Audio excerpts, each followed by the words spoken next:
तो चलिए students next topic की तरफ प्रोसीड करते हैं। वो है हमारे पास कोहलरोस लॉ। क्या कहता है Kohlrausch law? Let's find it out. चलिए हमने कंटेनर के अंदर दो इलेक्ट्रोड लगा दिए हैं, कैथोड और एनोड रिस्पेक्टिवली लगा दिए हैं। इनके अंदर कोई इलेक्ट्रोलाइट डाल दिया है। क्या डाल दिया? कोई भी इलेक्ट्रोलाइट से आपने एसिटिक एसिड डाल दिया बेटा। क्या डाल दिया आपने? Acetic acid. तो क्या होगा? एसिटिक एसिड की शुरू में कोई ना कोई कंडक्टेंस होगी, उसको मैं मान लेता हूं 1.1 कंडक्टेंस है। फिर आपने इसके अंदर क्या डाला बेटा? पानी डालोगे तो डाइल्यूशन होगा, डाइल्यूशन होने से डिसोसिएशन होगा, डिसोसिएशन होने से नंबर ऑफ आयंस इंक्रीज होंगे, स्पेस बढ़ेगा तो कंडक्टेंस इंक्रीज करने लग जाएगी। मान लेते हैं 1.5 हो गई, और पानी डाल दिया 1.7 हो गई, और पानी डाल दिया आपने देखा 2.1 हो गई, और पानी डाल दिया तो हो गई 2.5, और भी पानी डाल दिया तो 3.5 होगी, और पानी डाल दिया तो हो गई 4.0। अब पानी डालते गए 4.0 4.0 4.0।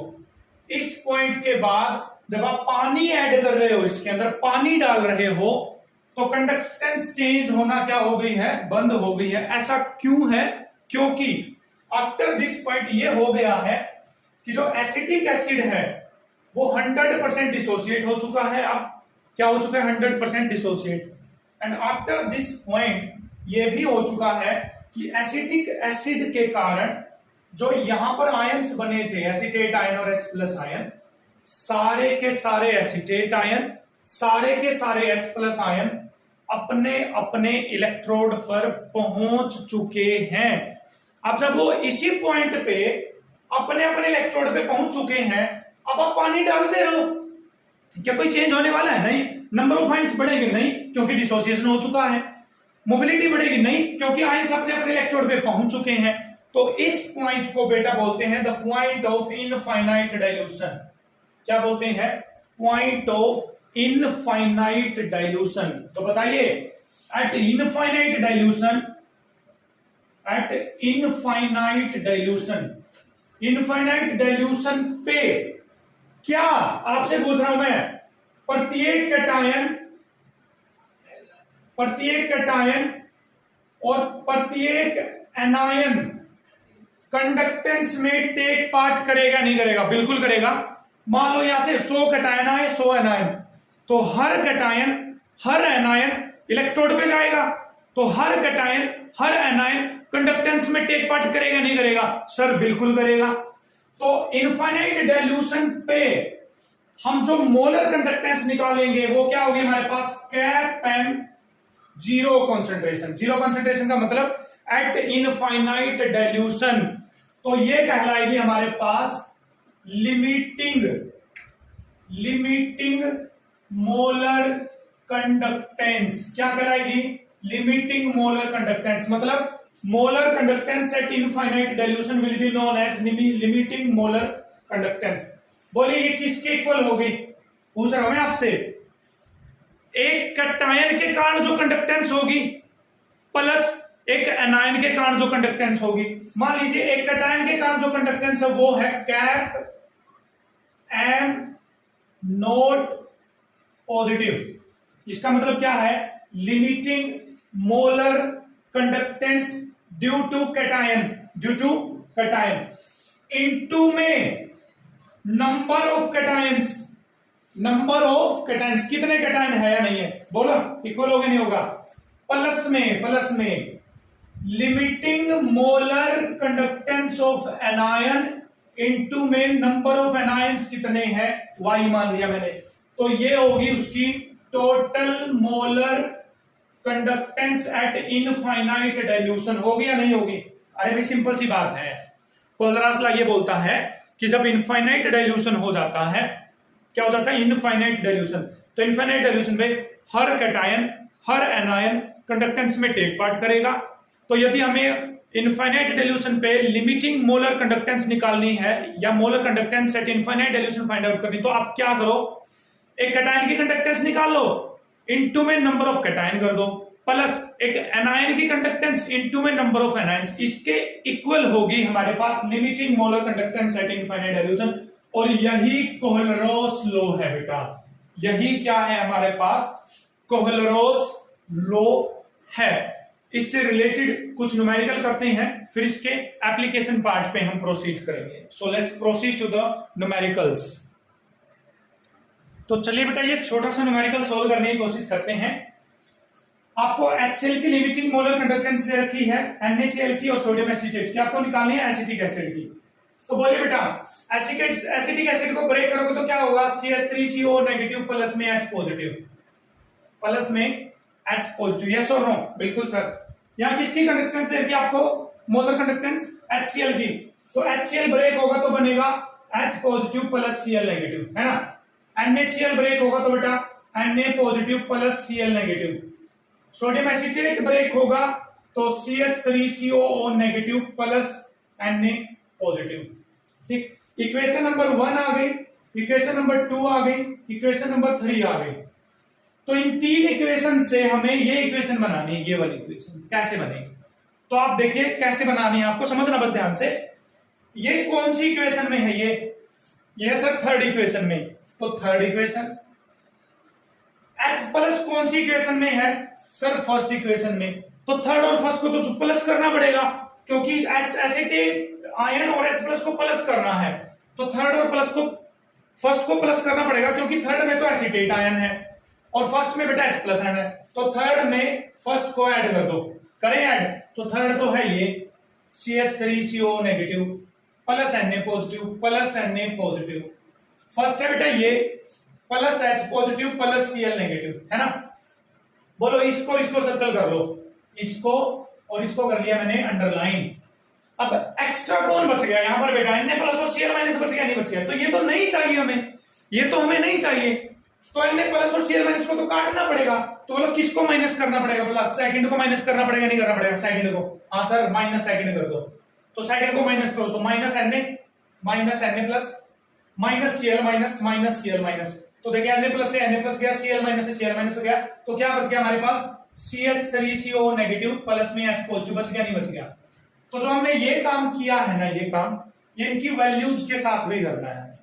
बोलो थर्ड के अंदर कितनी वैल्यू है बेटा, 96 प्लस फर्स्ट की वैल्यू कितनी बेटा 425, तो जोड़ दो 6 और 5 11, 9 तो 11 और 1 12, 4 1 5, सेकंड माइनस कर दो बेटा, सेकंड कितना 188 को क्या कर दो माइनस, 11 में से 8 गया 3, 11 में से 8 गया 3, 4 में से 1 गया 3, तो आंसर आएगा बेटा 333, ठीक है, ओम इनवर्स सेंटीमीटर स्क्वायर पर मोल। ये किसके लिए आ जाएगी बेटा हमारे पास, एसिटिक एसिड के लिए।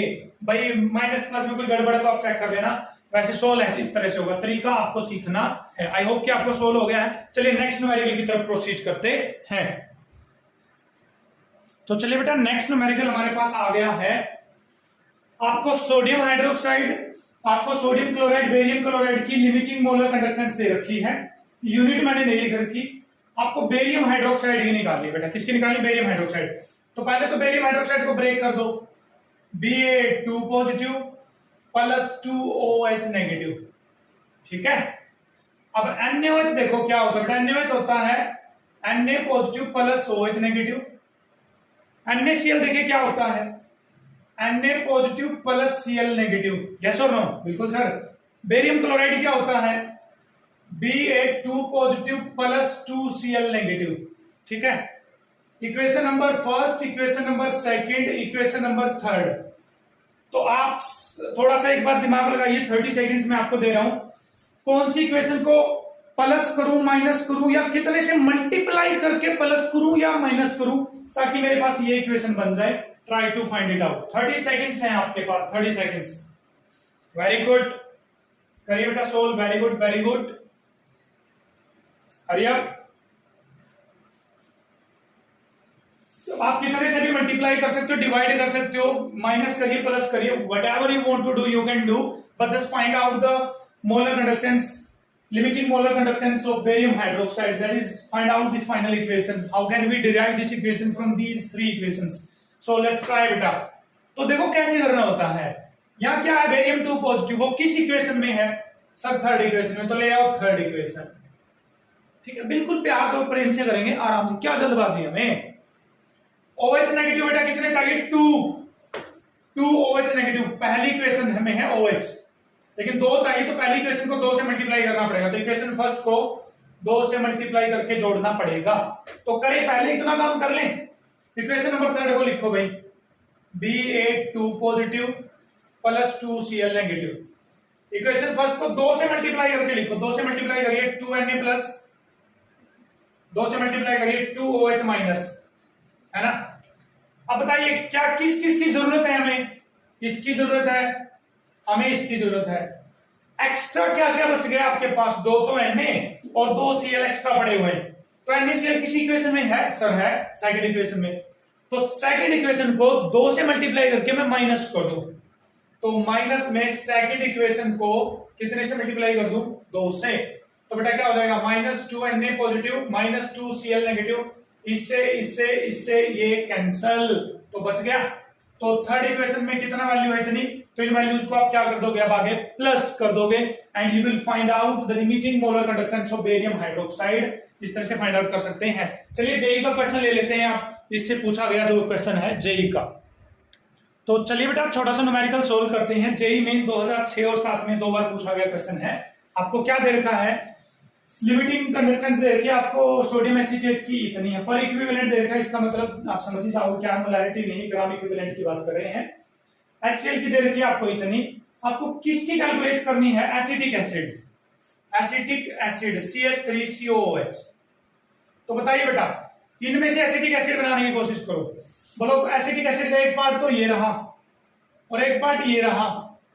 एसिटिक एसिड बनाने के लिए इसको ऐड करना पड़ेगा, नहीं करना पड़ेगा? तो करो ऐड एक बार। CH3COO negative plus Na positive, तो पहले वाला ऐड हो गया, plus H positive plus Cl negative. तो बोलो एसिटिक एसिड आ गया, नहीं आ गया? लेकिन दिक्कत क्या है? NaCl एक्स्ट्रा पड़ा हुआ है अभी, तो NaCl को माइनस करना पड़ेगा, नहीं करना पड़ेगा? यहां से यस और नो, NaCl माइनस करना पड़ेगा। बट आपको NaCl की दे ही नहीं रखी यहां पर, लिमिटिंग मोलर कंडक्टेंस या जो भी है वो NaCl की नहीं दे रखी। तो क्वेश्चन क्या पूछा गया है आपसे? आपको ये दे रखा है, ये दे रखा है। पूछा क्या है? What additional information you need. आपको और क्या इंफॉर्मेशन चाहिए? मतलब और भी स्टेटमेंट चाहिए क्या? इनकम्प्लीट स्टेटमेंट है क्या? किसकी कैलकुलेट करने के लिए? एसिटिक एसिड की कैलकुलेट करने के लिए। तो बताइए किसकी जरूरत पड़ेगी आपको एसिटिक एसिड की कैलकुलेट करने के लिए? NaCl की जरूरत पड़ने वाली है या नहीं है? क्लोरो एसिटिक एसिड नहीं, ये नहीं, ये नहीं। तो आंसर क्या आ जाएगा बेटा? बी। क्या आंसर आ जाएगा हमारे पास? बी। आई होप आपको अच्छे से क्लियर है कि बी आंसर क्यों आया है। ठीक है, बढ़ते हैं बेटा नेक्स्ट पॉइंट की तरफ। तो चलिए बेटा नेक्स्ट न्यूमेरिकल की तरफ प्रोसीड करते हैं। जेई में 2005 का न्यूमेरिकल है, चलिए इस कोशिश करते हैं। आपको KCl, KNO3, HCl, sodium acetate and sodium chloride की लिमिटिंग मोलर कंडक्टेंस आपको दे रखी है। आपको एसिटिक एसिड निकालना। अरे कितना आसान है बेटा, करिए एक बार सोल्व। 5 सेकंड दे रहा हूं मैं आपको। यस, ऑप्शंस नहीं दिए मैंने, आपकी बात ऑप्शंस नहीं लिखे मैंने, डायरेक्ट आंसर निकाल दो बेटा, क्या दिक्कत है इसमें? अरे ये वाला ग्रुप देखिए कहां पर है, ये रहा। H देखिए कहां पर है, यहां पर। इनको कर दो प्लस, तो 426.2 को और 91.0 को प्लस कर दीजिए। 2 6 और 1 7, 9 और 2 11, 4 और 1 5, ये आ गया 517.2। भाई जोड़ घटा में गलती हो जाती है तो वो आप चेक कर लेना। अच्छा फिर एक्स्ट्रा क्या आ गया यहाँ पर? NaCl, तो NaCl को माइनस कर दीजिए बेटा। 126.5 को क्या कर दीजिए माइनस, 12 में से 5 गया 7, 6 में से 6 गई 0, तो आगे क्या हो जाएगा? 11 में से 2 गया 9, 4 में से गया 3, 390.7 आंसर आ जाएगा। आई होप आपको अच्छे से क्लियर है। तो चलिए चलते हैं एप्लीकेशंस ऑफ कोहलरोस लॉ के ऊपर। Let's proceed. तो चलिए बेटा बढ़ते हैं एप्लीकेशंस ऑफ कोहलरोस लॉ की तरफ। देखिए 3-4 एप्लीकेशंस है, ये 2 मैंने यहाँ पर लिखी हुई है। पहली है in calculating cap and note for any electrolyte. किसी पार्टिकुलर इलेक्ट्रोलाइट के लिए हम molar conductance at infinite dilution या limiting molar conductance find out कर चुके हैं। ये तो हम कर भी चुके हैं, इसके कुछ न्यूमेरिकल्स हम पीछे अभी सोल्व कर चुके हैं। नेक्स्ट पर बढ़ते हैं calculating alpha. Alpha is that is degree of dissociation. अब आप लोग बताइए बेटा मेरे को, अल्फा क्या होती है? Number of moles dissociated divide by total number of moles. होती है नहीं होती है? ये अल्फा होती है नहीं होती है? कि टोटल नंबर ऑफ मोल में से कितने मोल डिसोसिएट हुए हैं, वही हो गया हमारे पास अल्फा। ठीक, अब आप लोग ध्यान से बताइए एक बार।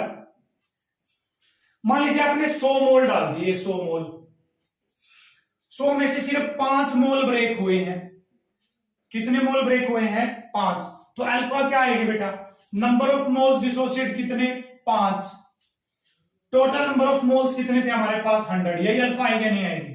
ठीक, तो अब अल्फा यहां से कैसे निकाल पाएंगे सर, कोहलरास लॉ से कैसे निकाल पाएंगे, तो देखो ध्यान से सुनना बेटा इस बात को, कितने मोल डिसोसिएट हुए हैं 5, तो जो 5 मोल डिसोसिएट हुए हैं उनके कारण जो मोलर कंडक्टेंस होगी वो बोलो कैप एमसी कहलाएगी नहीं कहलाएगी, मतलब molar conductance at any concentration C, कि कोई पार्टिकुलर कंसंट्रेशन है वही है ना, डिवाइड बाय टोटल मोल के कारण जो कंडक्टेंस होती है, सभी के सभी मोल जहां पर कंडक्टेंस में टेक पार्ट करते हैं, बताओ वो क्या होती है, वो conductance due to infinite dilution होती है नहीं होती, वहीं पर सारे के सारे मोल कंडक्टेंस में टेक पार्ट करते हैं, तो वो टोटल मोल के कारण जो कंडक्टेंस होगी वो क्या कहलाएगी हमारे पास, कैप एम नोट कहलाएगी, यस और नो। अरे भाई सोचिए, अल्फा होती है बेटा नंबर ऑफ मोल डिसोसिएटेड, कि किसी पार्टिकुलर कंसंट्रेशन पे कितने मोल डिसोसिएट हुए हैं, तो उसके कारण जो कंडक्टेंस होगी वो होगी कैप एम सी, कि उस कंसंट्रेशन पे कितनी मोलर कंडक्टेंस है। टोटल नंबर ऑफ मोल्स का मतलब है सारे के सारे मोल कब ब्रेक हो जाते हैं, जब इनफाइनाइट डाइल्यूशन होगा, तो टोटल नंबर ऑफ मोल्स के कारण जो कंडक्टेंस होगी वो क्या करेगी, cap M naught, cap M naught that is molar conductance due to infinite dilution. अब बोलिए ये तो आपको गिवन रहेगा, कैप एम नोट कहां से निकालेंगे आप, कोहलरास लॉ से निकालेंगे, तो इसका मतलब अल्फा निकालेगा, हमारे पास एक और फॉर्मूला आ गया है, वो आ गया है molar conductance at any concentration C divide by molar conductance at infinite dilution, इनकी रेशियो यदि आप ले लेते हो तो वो क्या निकाल कर देगी आपको बेटा, वो आपको alpha means degree of dissociation निकाल कर देने वाली है। तो ये सेकंड एप्लीकेशन थी, बढ़ते हैं नेक्स्ट पॉइंट की तरफ। तो बेटा नेक्स्ट एप्लीकेशन की यदि बात करें हम, तो calculation of dissociation constant of acid, किसी एसिड का डिसोसिएशन कांस्टेंट हम निकाल सकते हैं। देखिए कैसे, आपके पास है एसिटिक एसिड CH3COH, ये ब्रेक होगा तो क्या बनाएगा बेटा, एसीटेट आयन और H+ आयन बनाएगा। इक्विलिब्रियम से पहले इसकी कंसंट्रेशन क्या है C, तो इसकी कंसंट्रेशन क्या रहेगी 0, इसकी कंसंट्रेशन क्या रहेगी 0। अब बोलिए C में से C अल्फा चला गया बेटा, कितना चला गया C अल्फा। अब बोलो एक ब्रेक होगा तो एक बनेगा, एक बनेगा, दो ब्रेक होंगे तो दो बनेंगे, दो बनेंगे, C अल्फा ब्रेक हो गए तो C अल्फा बनेगा बेटा, C अल्फा बनेगा। ठीक है, ये एक्चुअल में कहां पर क्लियर होगा आपको, आयनिक इक्विलिब्रियम जब आप पढ़ोगे 11th क्लास के अंदर, या आपने पढ़ा होगा तो वहां से क्लियर होगा। अभी मैं डिटेल में नहीं जा रहा कि C अल्फा कहां से आया है, हाल फिलहाल में नहीं जा रहा है यहाँ पर डिटेल में। तो बोलिए बेटा Ka dissociation constant of acid क्या होता है बेटा, प्रोडक्ट की कंसंट्रेशन डिवाइड बाय रिएक्टेंट की कंसंट्रेशन। ठीक, प्रोडक्ट की कंसंट्रेशन बेटा, एसीटेट आयन की कंसंट्रेशन कितनी है C अल्फा, H+ आयन की कंसंट्रेशन कितनी बेटा C alpha, divide by reactant की कंसंट्रेशन, एसिटिक एसिड की कंसंट्रेशन कितनी है C - C अल्फा, यस और नो। तो ऊपर क्या हो गया बेटा C² अल्फा स्क्वायर, यहां से C कॉमन निकाल लीजिए बेटा 1 - अल्फा, C से C क्या हो गया बेटा कैंसल, तो C alpha square divide by 1 - alpha equal to Ka। यदि मैं मान लूं कि अल्फा बहुत बहुत बहुत बहुत स्मॉल है 1 के कंपैरेटिवली, तो इस अल्फा को यहां मैं नेग्लेक्ट कर सकता हूं, तो बेटा Ka निकल के आ गया मेरे पास C अल्फा का स्क्वायर के इक्वल। अब बताइए अल्फा तो अभी अभी निकाली थी हमने कोहलरास लॉ से सेकंड एप्लीकेशन के अंदर, तो उस अल्फा की वैल्यू यहां पुट कर देंगे, कंसंट्रेशन आपका एसिटिक एसिड की गिवन होगी, तो आप किसी भी एसिड का क्या निकाल सकते हो, डिसोसिएशन कांस्टेंट निकाल सकते हो, या किसी बेस का डिसोसिएशन कांस्टेंट भी निकाल सकते हो, Kb क्या निकाल सकते हो बेटा, Kb भी निकाल सकते हो। ठीक है, अच्छी बात है। नेक्स्ट पॉइंट की तरफ बढ़े बेटा, नेक्स्ट पॉइंट की तरफ। तो नेक्स्ट पॉइंट हमारे पास हम निकाल सकते हैं सोलिबिलिटी, क्या निकाल सकते हैं बेटा, solubility of sparingly soluble salt, solubility of sparingly soluble salt. Sparingly soluble salt का मतलब है बेटा जो पूरी तरह से डिसॉल्व नहीं होते हैं, तो आप उनको पानी में यदि डालोगे तो वो पानी के अंदर सैचुरेटेड सॉल्यूशन बना लेंगे बेटा, क्या बना लेंगे, सैचुरेटेड सॉल्यूशन। तो अपने मोलर कंडक्टेंस निकालने का फॉर्मूला आपको ध्यान हो तो आपने पढ़ा था, आई होप आपको ध्यान था, कप्पा इंटू 1000 डिवाइड बाय बेटा मोलैरिटी, क्या है मोलैरिटी। तो यदि आप स्पेरिंगली सोल्यूबल सॉल्ट वहां पर ऐड करते हो पानी के अंदर, तो वो तो पूरी तरह से डिसॉल्व होगा नहीं, तो जो उसका सोल्यूशन बनेगा वो 100% तो डिसॉल्व होगा नहीं, तो उसका सोल्यूशन बनेगा वो सैचुरेटेड सोल्यूशन बनेगा। तो उस टाइम पे जो मोलैरिटी होगी बेटा वो किसके इक्वल आ जाएगी, उसकी सोल्युबिलिटी के इक्वल आ जाएगी। किसके इक्वल आ जाएगी बेटा, उसकी सोल्युबिलिटी के इक्वल, कि कितना डिसॉल्व होगा वही उसकी कंसेंट्रेशन होगी ना, जितना डिसॉल्व होगा वही तो कंसेंट्रेशन होगी। अब जितना वो डिसॉल्व होगा वो डिसोसिएट भी हो जाएगा उतना ही, मतलब उतना ही डिसोसिएट भी हो जाएगा। अब यदि वो डिसोसिएट हो जाएगा, मान लो उसके 10 मोल आपने डाल दिए, 5 मोल उसके डिसॉल्व हुए, 5 के 5 मोल डिसोसिएट हो गए, मतलब जितने मोल डिसॉल्व हुए हैं उतने के उतने मोल उसके डिसोसिएट भी हो गए हैं। क्या भी हो गए, डिसोसिएट भी। और उतने के उतने मोल यदि डिसोसिएट हो गए हैं तो कंडक्टेंस में भी टेक पार्ट करेंगे। तो यदि वो सारे के सारे कंडक्टेंस में टेक पार्ट करेंगे तो कैप एम उस टाइम पे क्या बन जाएगा आपके पास, कैप एम नॉट बन जाएगा। तो यहां से आप सोल्युबिलिटी निकाल सकते हो बेटा, क्या निकाल सकते हो, सोल्युबिलिटी क्या आ जाएगी, कप्पा इंटू 1000 डिवाइड बाय क्या आ जाएगा आपके पास, कैप एम नोट बेटा, क्या आ जाएगा, कैप एम नोट। तो इस तरह से आप कैप एम नोट कहां से निकालोगे, कोहलरास लॉ से। तो आप क्या कैलकुलेट कर सकते हो, सोल्युबिलिटी कैलकुलेट कर सकते हो। तो यहां तक था हमारे पास कोहलरोस लॉ। तो कोहलरोस लॉ क्या बोलता है कि जो migration of cation and anion होता है अपने अपने इलेक्ट्रोड पर, वो अपने अपने इलेक्ट्रोड पर पहुंचने के बाद इनफाइनाइट डिल्यूशन में कंडक्टेंस में इंडिविजुअली टेक पार्ट करेंगे। तो टोटल मोलर कंडक्टेंस उस टाइम पे निकालने के लिए इनफाइनाइट डिल्यूशन पे कैटायंस की कंडक्टेंस, टोटल कैटायंस की कंडक्टेंस प्लस एनायन की कंडक्टेंस कर दीजिए। कोलरास लॉ की एप्लीकेशन हमने पढ़ी है कि पहली एप्लीकेशन तो ये है कि किसी भी इलेक्ट्रोलाइट के लिए आप किसी भी सोल्ट के लिए लिमिटिंग मोलर कंडक्टेंस आप फाइंड आउट कर सकते हो। सेकंड, आप अल्फा फाइंड आउट कर सकते हो। अल्फा निकालने का फॉर्मूला था हमारे पास cap M C at any concentration molar conductance divide by molar conductance at infinite dilution की। यदि आप रेशियो लेते हो तो आप क्या निकाल सकते हो, अल्फा फाइंड आउट कर सकते हो। डिसोसिएशन कांस्टेंट ऑफ एसिड और बेस आप वहां से क्या कर सकते हो, फाइंड आउट कर सकते हो कि A equal to C alpha square का फॉर्मूला अप्लाई करके। देन फाइनली आप solubility of sparingly soluble salt की सोल्युबिलिटी क्या कर सकते हो बेटा, फाइंड आउट कर सकते हो। बस जहां पर मोलैरिटी वहां पर क्या पुट कर दीजिए आप, सोल्युबिलिटी, और जहां पर मोलर कंडक्टेंस थी वहां पर आप क्या पुट कर देंगे, molar conductance at infinite dilution means limiting molar conductance. तो ये थी हमारे पास कोहलरास लॉ और उसकी एप्लीकेशंस। आई होप आपको अच्छे से क्लियर है। कुछ डाउट है तो वीडियो को दोबारा से देखिए, शेयर करिए अपने दोस्तों के साथ और पढ़िए अच्छे से। Thank you, have a nice day.